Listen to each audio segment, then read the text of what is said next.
Jadi fadilah silaturahim, keutamaan bersabar. Sabar itu sudah diterangkan kemarin, sabar melakukan taat, kejenuhan taat, seberat apapun taat kita jalankan. Kemudian sabar terhadap maksiat, maksudnya maksiat di depan mata kita tidak mau melakukan. Yang ketiga adalah sabar terhadap ujian. Yang ketiga adalah infak fi sabilillah, mau berderma, tidak menjadi orang yang pelit. Kemudian mau melaksanakan sholat di awal waktu. Mereka nanti akan masuk bersama bapaknya, istrinya, anak cucunya. Mereka nanti masuk menuju surga Aden. Nanti malaikat itu mapak. Bingung malaikat. Kalian siapa? Kami telah dipanggil oleh Allah untuk menuju surga Aden. Bukankah hisab belum dilaksanakan? Kami masuk bi ghairi hisab. Kami masuk tanpa hisab. Tanpa hisab. Ya, kami masuk tanpa hisab.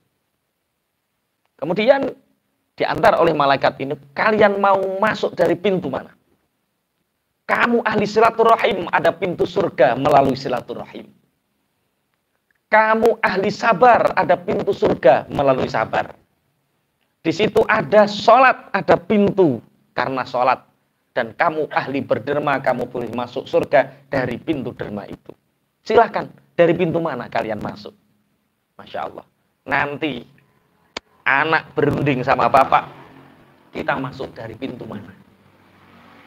Masya Allah. Sholaha itu artinya apa? Sholaha itu artinya sama-sama beriman.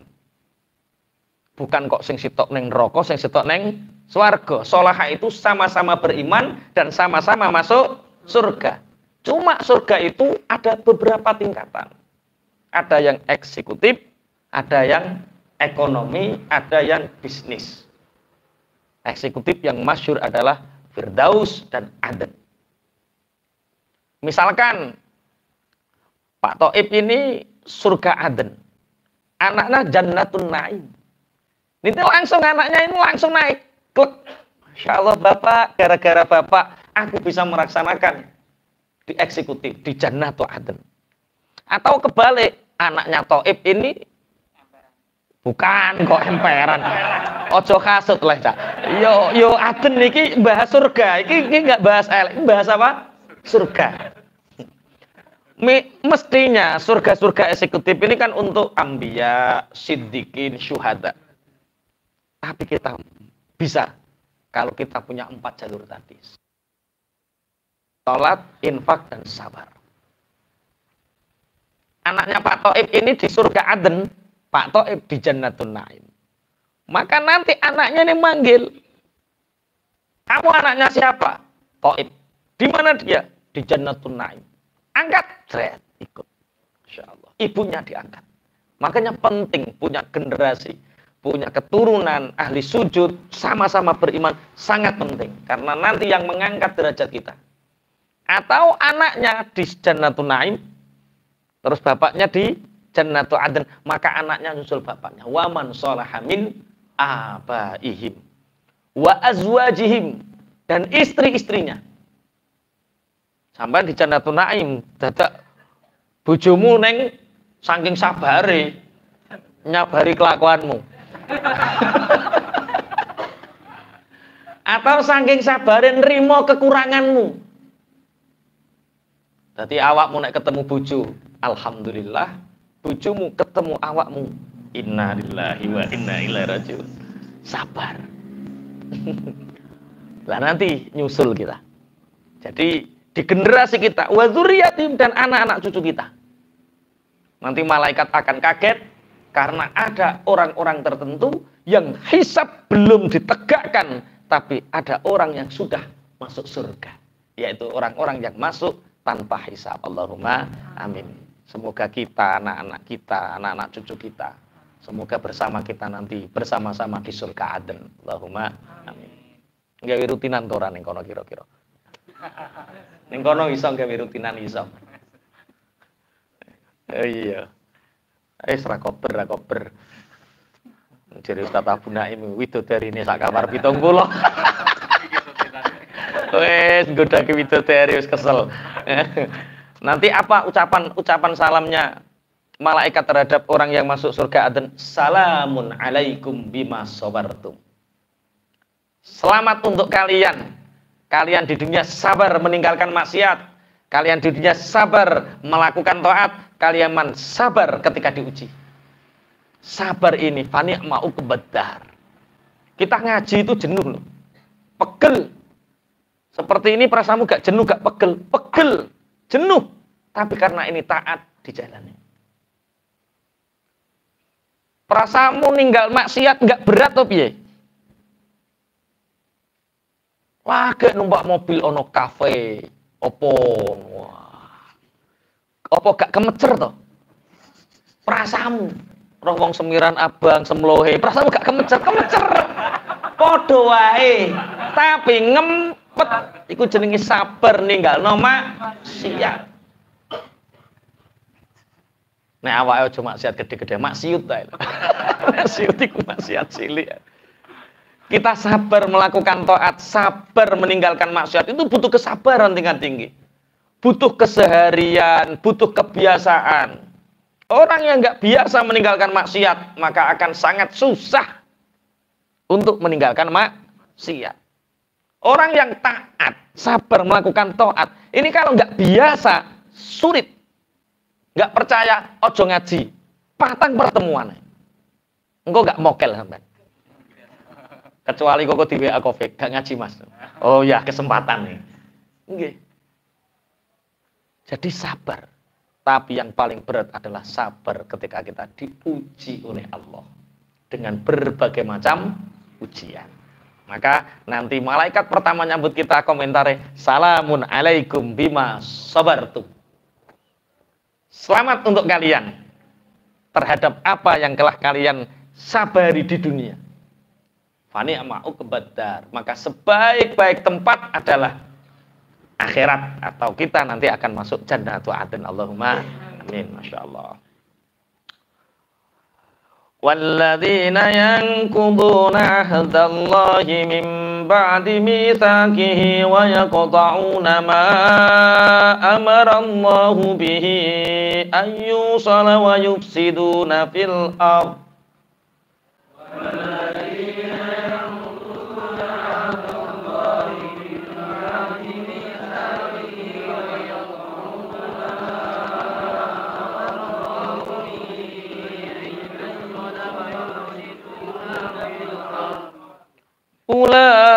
Ulaika lahumul la'natu wa lahum su'ud dar.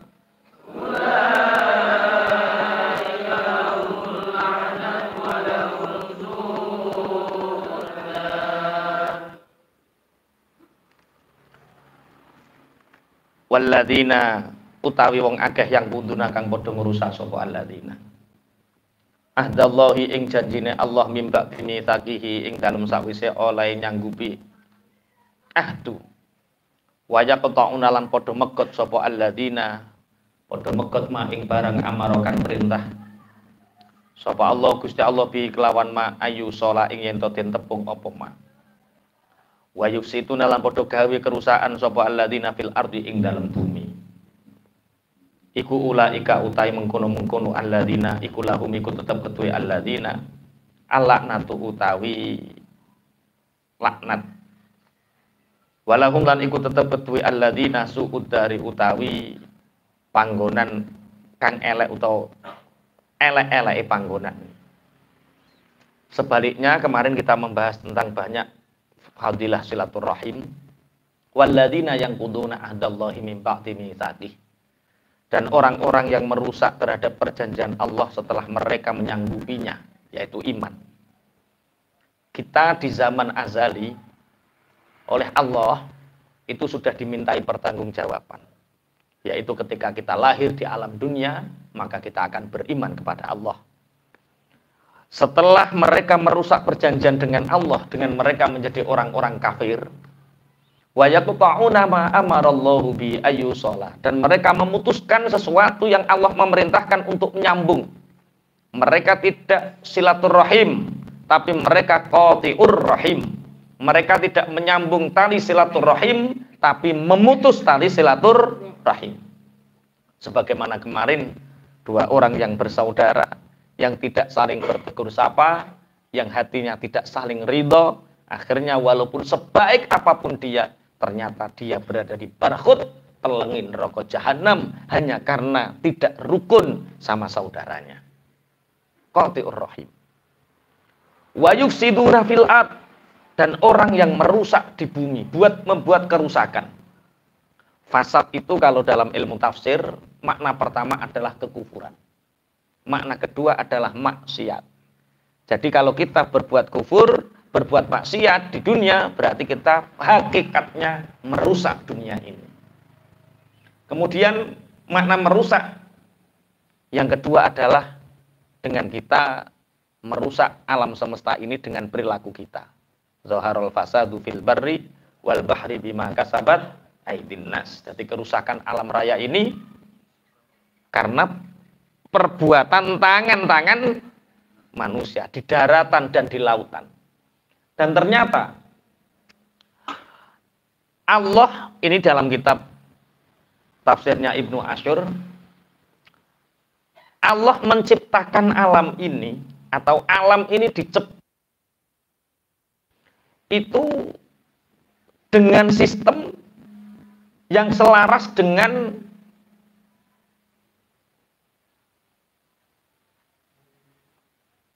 perbuatan manusia. Jadi Allah menciptakan manusia, Allah menciptakan alam. Ternyata alam ini diciptakan itu dengan satu sistem yang selaras dengan kebutuhan manusia. Dan kebutuhan manusia ini diselaraskan dengan keimanan manusia. Jadi umpama menungso niki kathah yang iman, banyak yang beriman, otomatis alam ini semakin baik. Tapi kalau semakin manusia banyak yang kufur, maka alam ini juga akan menjadi tidak baik. Itu satu sistematis. Satu sistem yang berhubungan kali ayat wa yufsiduna fil ard. Kalian merusak bumi. Merusak bumi itu tidak hanya sekedar menebang, meracuni lautan, tapi merusak alam, yaitu dengan kita kufur perbuatan maksiat kita. Lah, ketika banyak orang yang sudah kufur, pangapunten, maka kalau di daratan semakin panas, lautan semakin tercemar, itu tanda bahwa bumi ini semakin banyak orang yang bermaksiat, bumi ini semakin banyak orang yang kufur kepada Allah Subhanahu wa ta'ala. Kemudian satu ketika orang-orang seperti itu tempatnya di mana? Ulaika lahumul la'natu wa lahum su'uddar. Orang yang tidak beriman, orang yang memutus tali silaturahim, tidak beriman berarti otomatis tidak sholat, otomatis tidak sabar. Wa yufsiduna fil ard, dan mereka merusak bumi.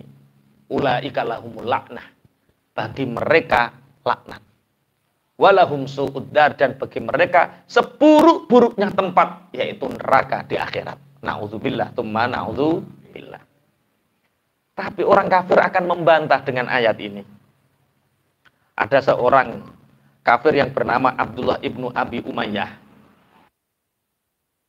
Ya, ini mengatakan, Muhammad, kalau memang kekafiran itu merusak alam, kalau memang kekafiran itu menghancurkan kita dan kita masuk neraka, kenapa buktinya kita di dunia ini masih diberi oleh Allah kekayaan? Delok to kanca-kancamu melarat-melarat, kita yang kafir kaya. Sing duwe tol ini wong kafir atau wong Islam? Sing duwe pesawat kuwi lho, sing mbok haji mbok tumpaki kuwi lho. Kuwi wong kafir apa wong Islam? Sing duwe hotel ning pinggir-pinggir Mekah kae iki investore wong kafir apa wong Islam? Sampai sing gawe klambi ihrammu kuwi lho wong Cina. Lha iku tenan lho. Mereka akan mengatakan seperti itu kalau memang kekafiran itu merusak alam. Buktinya kita lebih kaya daripada orang-orang yang beriman. Kita lebih kaya daripada orang-orang mukmin. Akhirnya turun ayat.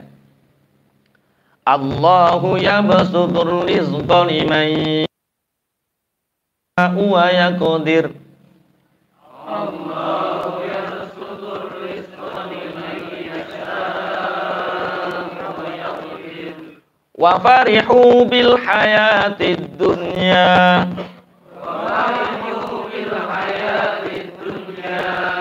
Wa mal hayatud dunya fil akhirati illa mata'.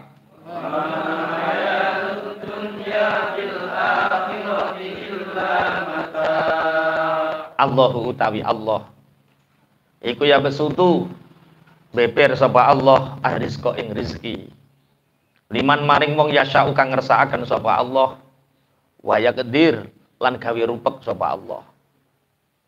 Wa farihu lan padha bungah-bungah sapa kufar Mekah bil hayatid dunya kelawan kesenengan urip dunya wa mal hayatud dunya lan ora ana utawi kesenengan dunya fil akhirati ing dalam akhirat iku illa mataun kejaba kesenengan kang sithik. Akhirnya turun ayat Allah yang meluaskan rizki kepada siapapun yang dikehendaki wa yaqdir dan Allah sudah membuat rupek membatasi terhadap siapapun yang dikehendaki. Di ayat yang lain di surat Al-Baqarah di surat Al-Baqarah zuyyina lil ladzina kafarul hayatud dunya wa yaskharuna minal ladzina amanu. Orang-orang kafir itu hidupnya dihiasi oleh Allah dengan kehidupan dunia. Wa yaskharuna minal ladzina amanu dan mereka menghina orang-orang yang beriman. Walladzina taqaw fawqahum yaumal qiyamah. Orang-orang yang bertakwa besok di hari kiamat oleh Allah diangkat derajatnya. Jadi kemenangan orang mukmin dalam bab urusan dunia itu tidak di dunia hari ini, tapi besok di akhirat. Jadi urusan dunia itu tidak ada antara kaitan iman dan kekafiran. Bahkan sampai nek gelem kafir zuina lil ladzina kafarul hayatud dunya. Donya ing nggonmu. Nek sampean kepengin bebas lepas tanpa aturan dari Allah, kafiro. Donya nggonmu, sak penakmu. Enak wis. Mergawe ora ana pelanggaran fikih muamalah gak ono. Kerja enggak ada halal, haram. Mangan bebas, bah kodok, bah tekek, ketek bebas. Ayo. Nek pengen kafir, monggo. Bebas untukmu dunia. Tapi besok di akhirat titeni kowe. Iya. Jadi urusan dunia ini enggak ada hubungannya keimanan. Justru dunia ini adalah ujian bagi orang-orang yang beriman. Makanya yang mendapatkan surga Aden orang yang sabar terhadap ujian, terutama ujian keimanan ini. Kalau di sini kita mungkin nggak diuji keimanan kita. Di beberapa daerah tertentu, kowe tak pek mantu, langsung tak kei duit 5 miliar, tapi keluarlah dari agamamu. Piye jajalan? Iki sing geografi iki lho. Piye? 5 miliar. 5 miliar 5 miliar itu kecil dibanding keimanan kita. 5 triliun itu kecil dibandingkan dengan keimanan kita, kecil. Makanya terus wa farihu bil hayatid dunya. Mereka enak-enakan, bangga dengan kehidupan dunia. Mereka lupa terhadap akhirat. Makanya sebisa mungkin kita boleh mendapatkan dunia karena kita hidup di dunia, tapi jangan sekali-kali melupakan akhirat. Dulu itu ada seorang bapak. Tadi sempat ada obrolan tipis. Kulo kalih sapa dik Mas Yono, Mas Wiwit. Orang itu kadang Masya Allah dengan anak istrinya. Orang tua membiayai anak belum sempat beribadah. Duwe putune dibandani neh Orang tuanya belum sempat ibadah, mikir buyut, urung sempat ibadah, mati. Makanya ada satu cerita, ini kisah nyata. Ada seorang bapak itu punya 3 anak. Anaknya yang pertama namanya Anis. Siapa jenenge? Anis. Ini cerita nyata. Anak yang kedua namanya Harben. Anak yang ketiga namanya Amsal. Anak yang pertama ini ganteng, pinter. Sehingga anak yang pertama ini selalu diperhatikan oleh bapak. Anak yang kedua Harben ini prestasinya meningkat, kekayaannya meningkat, kaya raya. Sehingga anaknya yang kedua ini juga selalu diperhatikan oleh bapaknya. Anak yang ketiga ini agak disia-siakan. Punya waktu pun sedikit kalau keduanya ini tidak membutuhkan bapaknya. Suatu ketika bapaknya sudah mulai sepuh, masuk kamar, anaknya yang pertama namanya siapa? Anis ini dipanggil. Anis, ini mohon maaf yang bernama Anis jangan tersinggung dulu. Soalnya madok pocongan presiden. Anis, iya bapak. Bapak kelihatannya sudah mulai renta, sudah menua.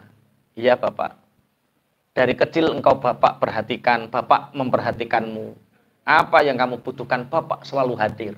Bahkan waktu bapak banyak tersiksa untukmu. Ya bapak, sebentar lagi bapak mau meninggal. Satu permintaan bapak, tolong. Apa bapak? Temani bapak ketika bapak mati. Ketika nanti bapak dikuburkan, tolong kamu ikut bapak. Apa jawaban Anis? Bapak orang akan menyangka saya gila nanti. Maaf bapak, kalau bapak mati cukup bapak saja. Jangan ajak-ajak saya. Keluar dengan perasaan sakit bapaknya mengatakan, keluar kamu. Harben masuk.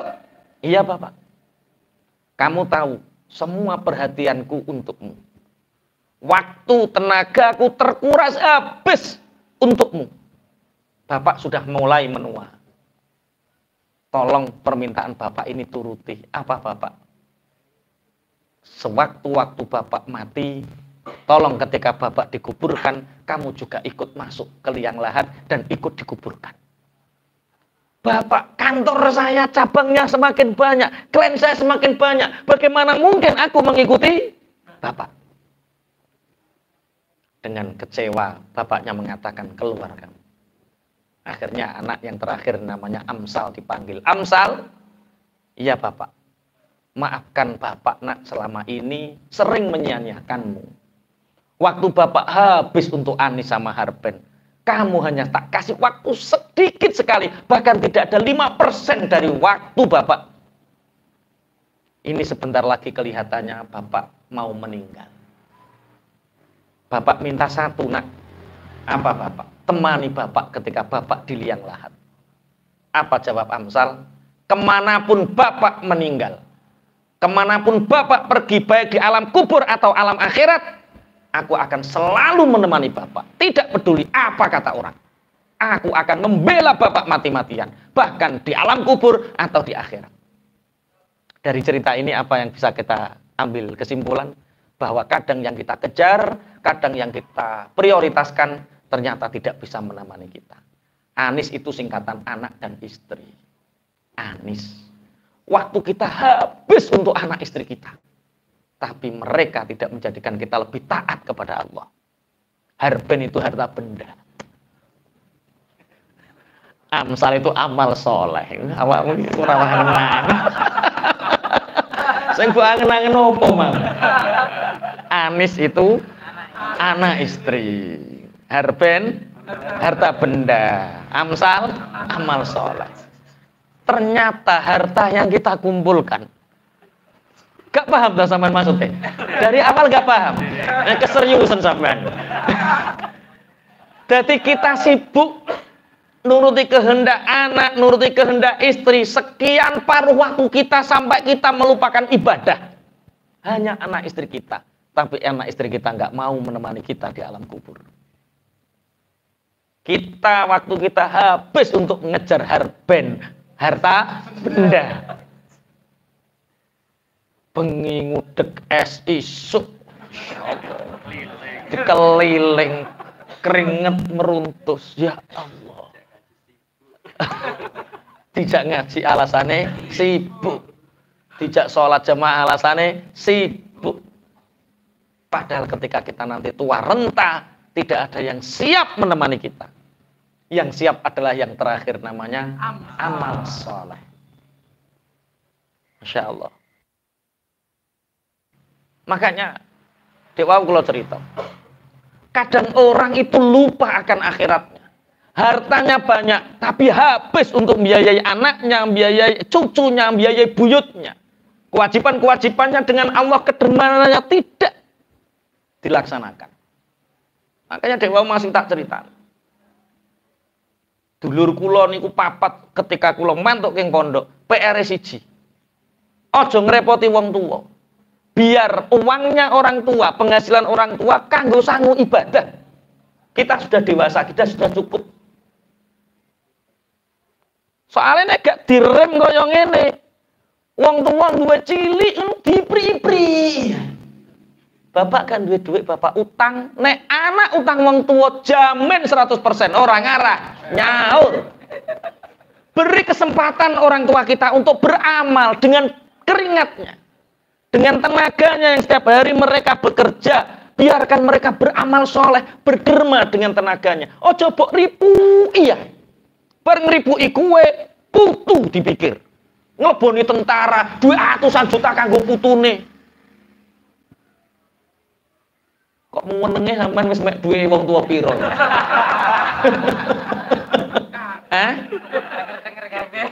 Nggih. Mestine kita sudah balik. Orang tua kita membiayai kita 4 orang anak sukses, motor ditukokno kabeh. Coba orang tuamu iku bapak apa ki ana dhuwit bapak 6 juta, 6 ping 4 wis 24 juta, melmu tak entur wis mangkat umroh. Haji, betapa bapak bangga.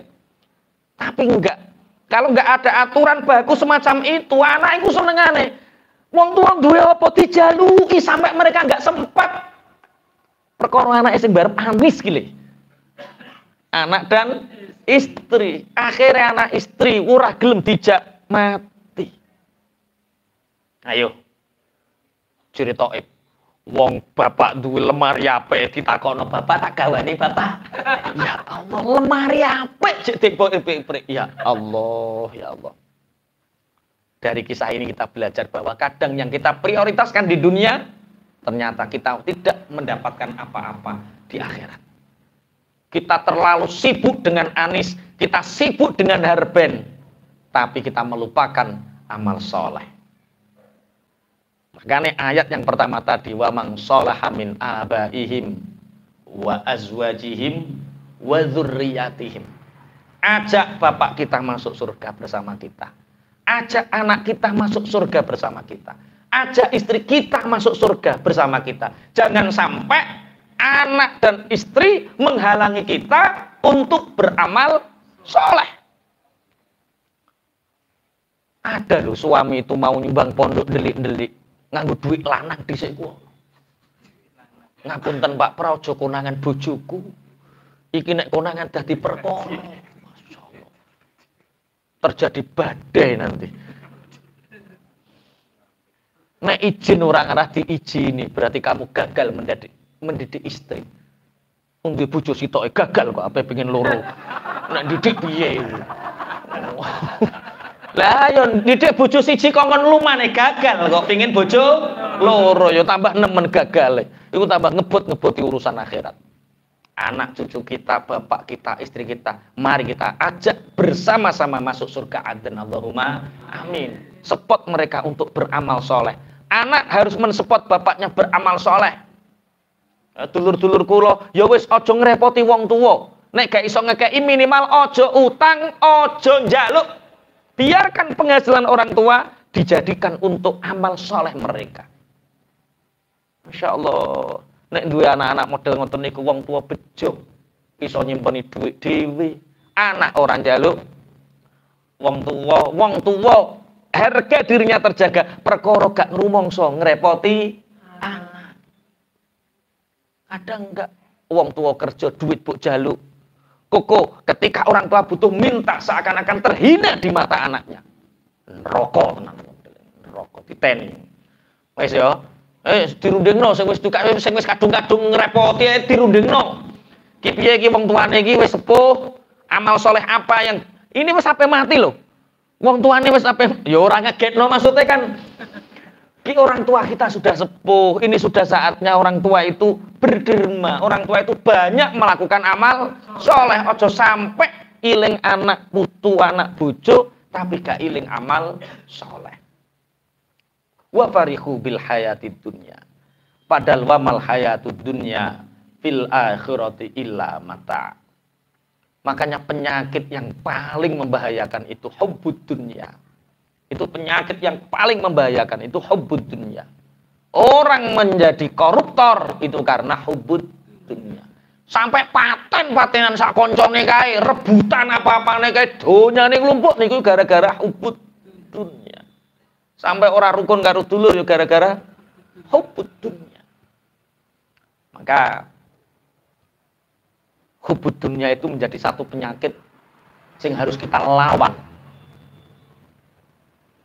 Di dalam kitab Al-Jaza' min Jinsil Amal. Ini karangan Said Husain Al-Affan. Ini itu diceritakan bahwa ada seorang tua renta yang sebentar lagi mati. Tapi orang tua ini diam-diam. Dia kalau ditarik tentang masjid nggak mau. Dia kalau diajak sholat jamaah nggak mau karena sibuk dengan pekerjaannya. Dia terus mengumpulkan pundi-pundi dunia. Tapi dia takut untuk bertemu dengan tetangga. Kenapa takut? Ya wedi nek diutangi. Kenapa takut? Ya wedi nek direpoti. Akhirnya orang tua ini membangun rumah seperti istana di lawan orang. Tapi itu seperti compang-camping. Eneng wong berderma ya jembet nompo. Karena apa? Karena rumah depannya itu buruk. Jadi istana ini nggak ada yang tahu. Mau tukangnya karo diedok sing ngerti. Emasnya bergelimpangan banyak.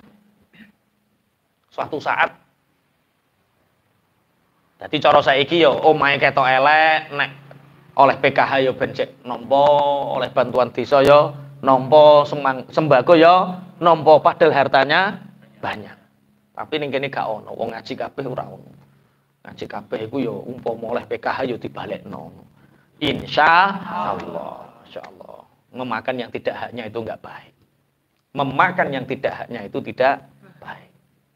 Sok sing nampa PKH iku ndang ora ndang dibalekno, padahal kita sebenarnya mampu. Tapi kok cek nampa wae, sok ususe duwa, diolor. Aku sholat, aku poso, kok ususnya diodot terus. Dadak isine PKH tok. PKH tok. Tenan. Balik ke ngesake. Yo balai ngono ki lah dek BLT dek opo. Insyaallah. Karena memakannya bukan haknya. Lah orang ini sama, perilakunya sama. Dia mengumpulkan emas, mengumpulkan harta bendanya di belakang rumah. Cara saiki yo duwe apa nek ngarani? Sing kotak brankas. Tapi omahe ngarep elek supaya ijek nerima sumbangan. Akhirnya tetangganya ini setelah 3 hari ini orang tidak keluar. Ini jangan-jangan tetangga saya ini sakit. Tak tilii. Tok, assalamualaikum. Tidak ada yang nyaut. Jangan-jangan betul sudah mati. Pintunya dibuka hampir roboh. Waalaikumsalam. Siapa berani masuk tanpa izinku? Ternyata karena sudah terlanjur masuk tetangga ini, emas tergeletak begitu banyak dan orangnya sudah sangat tua renta, sakit. Pak, ayo tak bawa ke dokter, Pak. Sampai sudah sakit, nggak punya anak, nggak punya istri. Biar aku sakit. Nanti kalau aku ke dokter bayar mahal. Nanti hartaku berkurang. Ya Allah, wong cinta dunia meloro aja. bangun omah, ngirit, mangan, ngirit. Nek perlu sambal kerupuk, sing penting rekeningnya gemuk.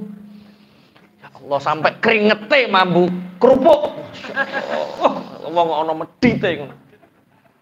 Anake mati urip dikai jangan asem lumbu bentol njukuk ning gurine omah. Ya Allah.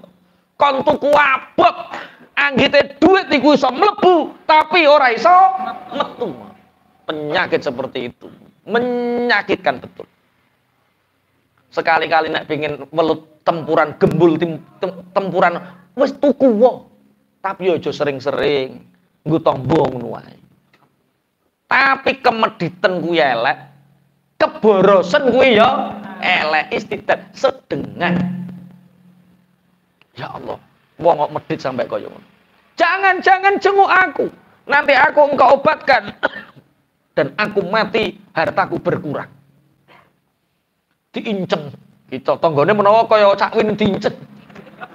Diinceng apa sing dilakoni wong kuwi? Ternyata dia itu ngomong sama harta bendanya, emas, ngomong, emas. Tiap hari aku memikirkanmu. Tiap waktu aku menginginkanmu. Maka engkau mati pun harus bersamaku. Aku mati pun harus bersamamu. Diuntal masih klutik.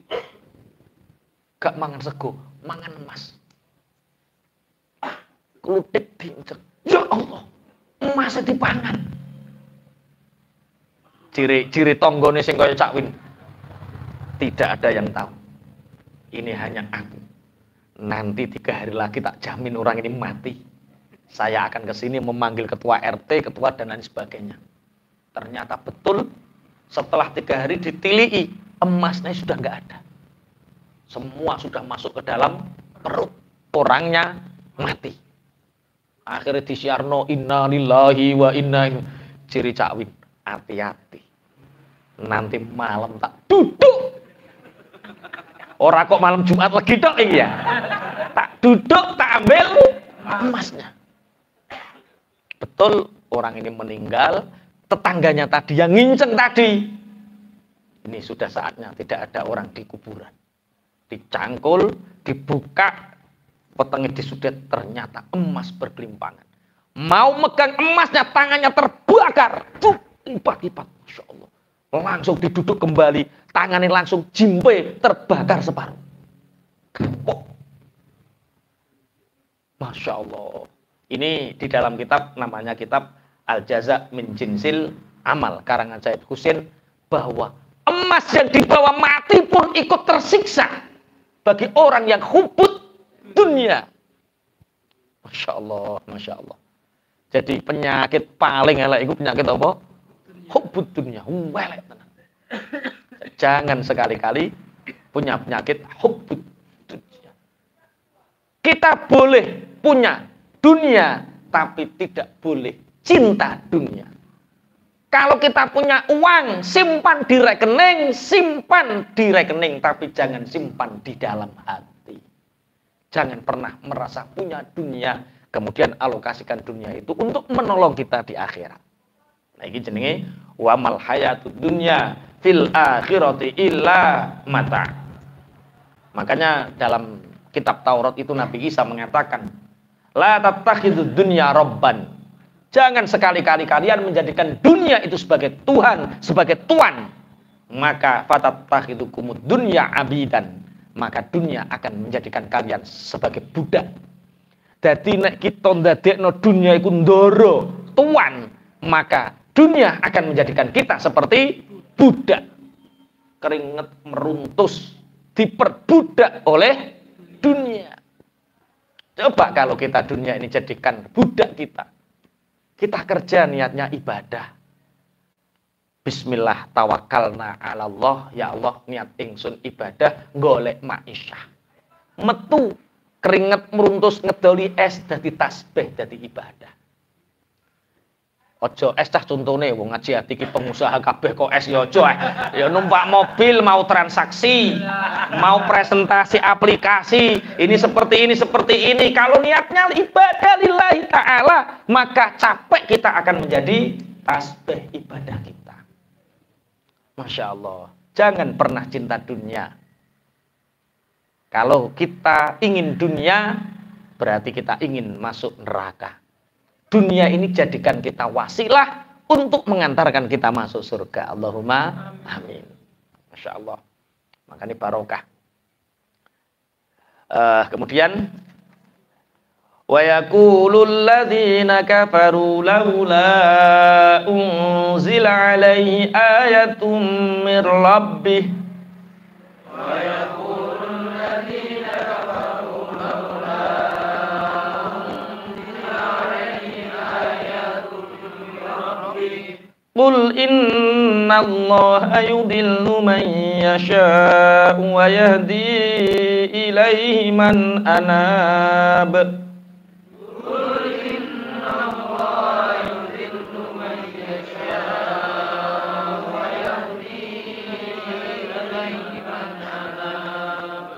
Alladzina amanu wa tatma'innu qulubuhum bi dzikrillah. Alladzina amanu wa tatma'innu qulubuhum bi dzikrillah. Ala bi dzikrillah tatma'innul qulub. Ala bi dzikrillah tatma'innul qulub. Wa yaqulu lan ngucap sapa alladzina wong akeh kafaru kang padha kafir sapa alladzina laula unzila kenapa ora den turunaken alaihi ing atase Muhammad apa ayatun mukjizat ayat mirrobi saking pangerane Muhammad kul dawuh sapa sira Muhammad innallaha temen sedune Allah iku yudillu nyasaraken sapa Allah man ing wong yasya'u kang ngersakaken sapa Allah ing man wayah dilan nutuhaken sapa Allah ing man wayah dilan nutuhaken sapa Allah ing man ilaihi maring ihda man ing wong anaba kang bali sapa man ing Allah alladzina rupane wong akeh amanu kang padha iman sapa alladzina wa tatma'innu lan anteng apa kulubuhum biro-biro atine alladzina bi dzikrillah sebab eling marang Allah. Ala eling-eling bi dzikrillah kelawan sebab eling Allah tatma'innu dadi anteng apa al-qulubu biro-biro ati. Wong-wong kafir niku orang-orang kafir itu mengatakan kenapa Muhammad tidak diturunkan ayat mukjizat dari Tuhannya. Jadi kalau nabi-nabi sebelumnya punya mukjizat-mukjizat yang sifatnya spektakuler. Semua mukjizat itu spektakuler. Nabi Musa duwe teken, Nabi Ibrahim duwe unta kusumo, Nabi Soleh duwe unta, Nabi Nuh duwe perahu sak piturute. Tapi ternyata mukjizat-mukjizat itu yang paling spektakuler mukjizat itu Nabi Isa. Isa nguripno wong mati. Sampai tentang kebudunya pun ada cerita tentang Nabi Isa. Nabi Isa itu pernah masuk satu perkampungan yang di dalam satu kampung itu orang mati semua. Tidak ada satupun yang hidup. Kata Nabi Isa, ini pasti orang-orang yang buruk. Apa tandanya wahai Rasulullah? Seandainya di antara mereka ada orang baik, maka mereka pasti akan dimakamkan. Tapi ini tergeletak semua mayat. Akhirnya Nabi Isa munajat kepada Allah. Ya Allah, apa yang menjadikan umat ini terlaknat? Sehingga mereka mati dalam keadaan seperti ini. Badannya penuh, gosong. Apa nek ngarani? Gosong, gosong ireng lho. Apa bahasa Indonesia ini gosong? Pokoknya gosong nih ya, lebam mireng kabeh.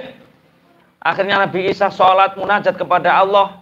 Akhirnya malaikat Jibril datang, lakukan yang kamu ingin lakukan, panggil mereka wahai Nabi Allah. Dipanggil wahai orang-orang yang sudah dimatikan oleh Allah, berdirilah atas izin Allah. Penuhi panggilanku. Tidak ada yang mau memenuhi panggilan. Ada dua orang kelenik bangun menghadap Nabi Isa. Kenapa hanya dua orang? Aku memanggil semuanya. Jangankan engkau wahai Nabi Allah.